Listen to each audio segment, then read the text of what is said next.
So let's dive into that space today. You know, the one that kind of sits just under everything else. We all have it, right? That gap between the person we show everyone, reliable, strong, easy, and then, well, the reality underneath. That fracture. It's where the truth actually lives, isn't it? It's the sheer exhaustion hiding behind that quick smile. Or that flash of anger when someone dismisses you, maybe. The loneliness you quickly cover up with, oh, I'm fine, really.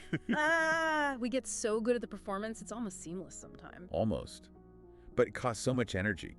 It really shows up in those quiet moments, doesn't it? Like swallowing that sharp thing you really wanted to say at work, or later, gripping the steering wheel, just feeling that buzz of restlessness and thinking, why? Why didn't I just speak up? It's such a costly adaptation. But here's the thing we often miss. It isn't some kind of personal failure, it's actually brilliant. It's survival intelligence, learned and honed. Survival intelligence. Wow. Well, somewhere along the way, often really young, you likely learned that being, I don't know, messy or raw or just feeling too much of something, that it led to feeling exposed, maybe rejected. Okay, so we make these kinds of silent deals with ourselves, these survival contracts you hear about, like, if I show I need help, I'll just be a burden, that kind of thing. Exactly that. Or, if I let my anger show, people will leave. We sign them without a word, but the payment plan is daily. And the payment is what? This inner tightness. It's that feeling of inner suffocation, yeah. And it builds this really core belief, doesn't it? If they really saw the messy truth under this mask, they wouldn't stay. Wow. Yeah, that hits home. So our goal here for this deep dive, it's actually really simple, deceptively simple. It's not about analyzing the fraction to pieces. It's about just noticing it. Noticing. Noticing what, specifically? Noticing which part of your inner landscape. Maybe it's a flicker of shame that just passed through. Or a wave of sadness. Or that feeling of kind of hardening yourself protectively. Which part are you subtly holding your breath around, even right now as you listen? The real work starts with that vulnerable moment. Just allowing what is to be. Without judgment, without fixing. Okay. Allowing what is. So when we talk about the parts we don't allow, the parts we tuck away, they don't just vanish, do they? That's where this idea of the shadow comes in, right? People often think of it as just the bad stuff. Right, it gets painted as this dark, scary enemy within, but it's really not that. The shadow is simply all the qualities, the feelings, the impulses that got labeled unacceptable at some point, so they were banished, kicked out of your conscious identity. Think about the kid who was always told, stop crying right now, or someone who learned early that having ambition was somehow greedy or wrong. So those silent contracts we mentioned, the ones we agree to just by obeying or fitting in, they're basically the mechanism for pushing these parts into the shadow. Precisely. And the cost, as you said earlier, it's this chronic draining away of our own aliveness. And that shows up as what? Feeling numb. It can be numbness, definitely. Or that persistent restlessness that no amount of doing or achieving seems to touch. Or maybe just that frustrating feeling of being almost there, almost home within yourself, but never quite landing, never fully connected. Okay, but here's the part I find really fascinating, and honestly, a bit upside down. We think we're burying the bad traits, but the shadow actually holds our light too, our potential. Absolutely. That's the paradox, the energy it takes to keep those parts suppressed. That's energy you don't have available for living fully. The suppression itself binds up your life force. So the very intensity we use to push it down is the intensity we lose access to. Exactly. The energy has to go somewhere, right? It doesn't just disappear. It gets turned inward, into control, into holding. And when we dare to look at what got exiled, that's where we often find our greatest power. Can you give some examples? Like, how does a bad trait transform? Okay, think about a quality you judge harshly in yourself. Maybe being too much. That feeling of overwhelming, unmanageable energy. Well, underneath that judgment, that's often raw, intense passion. It's pure life force that hasn't found its healthy expression yet. Or what about the part you've labeled weak? Or too sensitive, too emotional? Yeah, familiar territory for many, I think. Right. Buried under that label is usually a profound capacity for tenderness, for deep feeling, for empathy. It's not weakness, it's depth. And needy. That's a big one we're taught to fear. Oh, absolutely. Needy is often just our natural, healthy human capacity for connection, for interdependence, but it gets buried under layers of shame, telling us we should handle everything alone. So the whole goal shifts then. It's not about fixing ourselves like we're broken machines. It's more like exploring an inner landscape. Beautifully put. It moves away from a self-help checklist, doesn't it? Towards a kind of gentle, present curiosity about what's actually here. So if the shadow is the parts we've exiled, we need to understand the how. How do we keep doing this? How do we actively, usually unconsciously, maintain that split every single day? Okay, so that leads us into Gestalt ideas and this concept of interruption. But hang on, is that just a more clinical way of saying we suppress feelings, like swallowing anger? How is interruption different? That's a really important distinction. Suppression is kind of the end result, maybe. Interruption is the active mechanism. It's that moment of intelligent defense kicking in.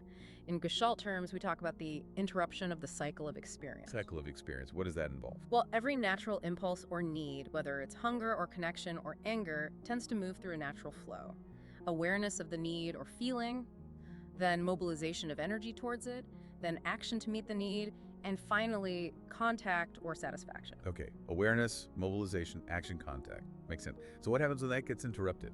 Your system, often based on those old survival contracts we talked about, learns to put up a roadblock, a protective block at a specific point in that cycle. For example, if expressing anger felt really dangerous as a child, you might have learned to interrupt the cycle right at the mobilization phase. So you feel the anger start to rise, but then You clamp down before the energy fully gathers for action, it gets stuck.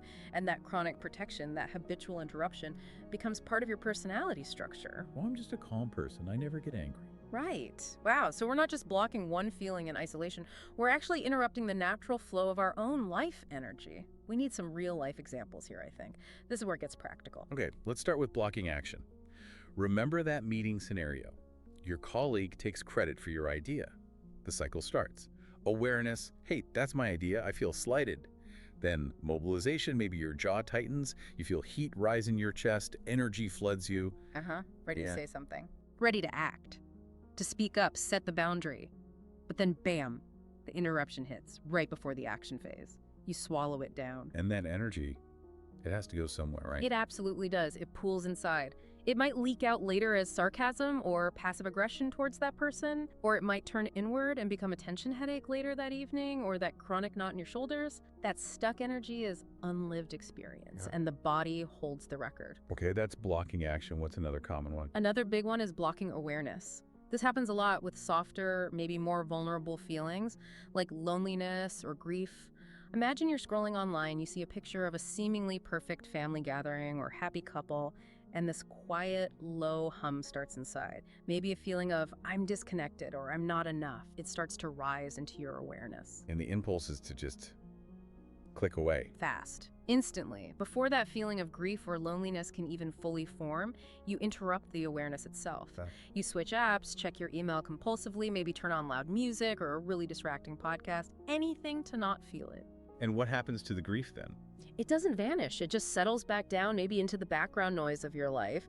It can become this sort of generalized anxiety or a low-grade dissatisfaction, precisely because you didn't allow yourself to actually feel the feeling and let it move through its cycle. It really sounds like our bodies are constantly signaling where these interruptions are happening. You often hear the body doesn't lie. How specific does it get? Oh, incredibly specific. The body is the absolute ground zero for our experience. It holds everything. For instance, chronic shallow breathing is often a physical strategy for keeping persistent grief or anxiety just below the surface. You literally don't take in enough breath to fully feel. Or chronic tension in the jaw or neck often relates to suppressed anger or unspoken words. The body keeps the score, mapping out exactly where we stopped ourselves. And then, because it's maybe too uncomfortable to feel these things inside, we start seeing them everywhere else. That's projection, right? That's the classic next step. If you, say, can't tolerate your own deep feelings of neediness or vulnerability, you'll find yourself constantly noticing and often harshly judging that same neediness in other people. So that really strong reaction I have to someone I think is being manipulative or playing the victim? That intense charge, that's often a giant flashing arrow pointing right back at you. It's guiding you directly to the part of yourself that maybe longs to be seen or held or allowed to be vulnerable, but which you've pushed away and labeled weak or manipulative. Our strong reactions are mirrors. Wow. That changes everything about how we might see difficult interactions. They become clues. They absolutely do. Clues back to our own buried material. And the way back, the path to integration, it doesn't start with fighting these blocks or trying to eliminate the shadow. It starts simply by becoming present to them, gently. We have to interrupt the interruption, stop the pushing away. Okay, let's walk through that gentle practice then. This feels like the core of it, something listeners can try right now. Yes, it begins with the simplest thing, grounding. Wherever you are, just take a moment to feel your feet on the floor. Notice the points of contact between your body and whatever is supporting you, the chair, the ground. Then bring your awareness gently to your breath. Don't try to fix it or deepen it. Just notice the natural rhythm of air coming in and going out. Okay, so grounded, aware of breath. What's next? Now, you gently ask inside, maybe just whisper it to yourself. What part of me is asking for attention right now? Don't search hard for an answer. It might be a thought that pops up, a word like tired or scared, an image, or maybe just a physical sensation, a tightness in the chest, a flutter in the stomach. And the key is not to immediately try and fix it or analyze it. Absolutely crucial. Resist that urge. You're simply creating a little space. Imagine you're opening the door just a crack to a visitor you've been avoiding for a very long time. Just let whatever arises, the sensation, the word, the feeling, let it be there, held in your awareness without judgment. This simple act of non-rejection, just stopping the lifelong habit of pushing away, that is the start of integration.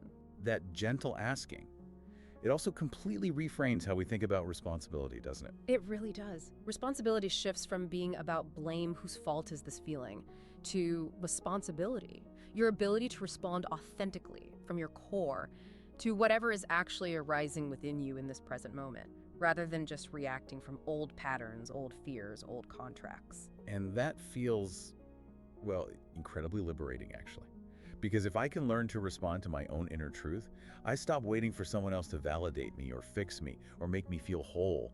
I stop blaming the outside world for the pain that's actually coming from my own internal interruptions. Yes. The truly revolutionary act is often very quiet, it's subtle, it's choosing, maybe just for one moment, not to follow the usual interruption pattern, maybe letting that tightness just hum in your throat for a few seconds instead of immediately swallowing it, or letting a wave of sadness just wash through for 60 seconds without instantly reaching for your phone or trying to rationalize it away.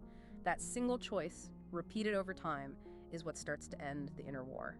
In wholeness, then, it's not about achieving some kind of perfect static peace, is it? Like you finally arrive and everything's calm forever. Not at all. Wholeness is alive, it's dynamic, it's often messy. It's more like holding all the different parts in dialogue, like holding the part of you that desperately needs rest and the part that's really driven to achieve, and letting them both have a voice without one needing to obliterate the other. That's integration. Okay, so as we wrap up this deep dive, maybe we can offer that final practice. A way to acknowledge these parts we've been discussing. Let's do that. Wherever you are, if it feels right, maybe place one hand on your heart and one hand on your belly. Just feel the warmth of your hands. Take a soft breath down, as if breathing into your hands. Now, gently invite in the part of you that you tend to judge the most. Maybe it's the too much part, the not enough part, the needy one, the angry one, whatever came up for you today. Just sense its presence there, quietly, perhaps behind the judgment. And then just whisper an acknowledgement. You can do it silently or softly out loud. Something like, I see you. I know I've been afraid of you or ashamed of you, but I'm here now. You don't have to hide anymore. Just a simple welcome. That feels incredibly powerful, a quiet welcome home. It is. It's the beginning of peace. So perhaps the final thought to leave with everyone is this. You are not meant to be only light or only shadow. You are meant to be the field, the space in which both can finally exist without war.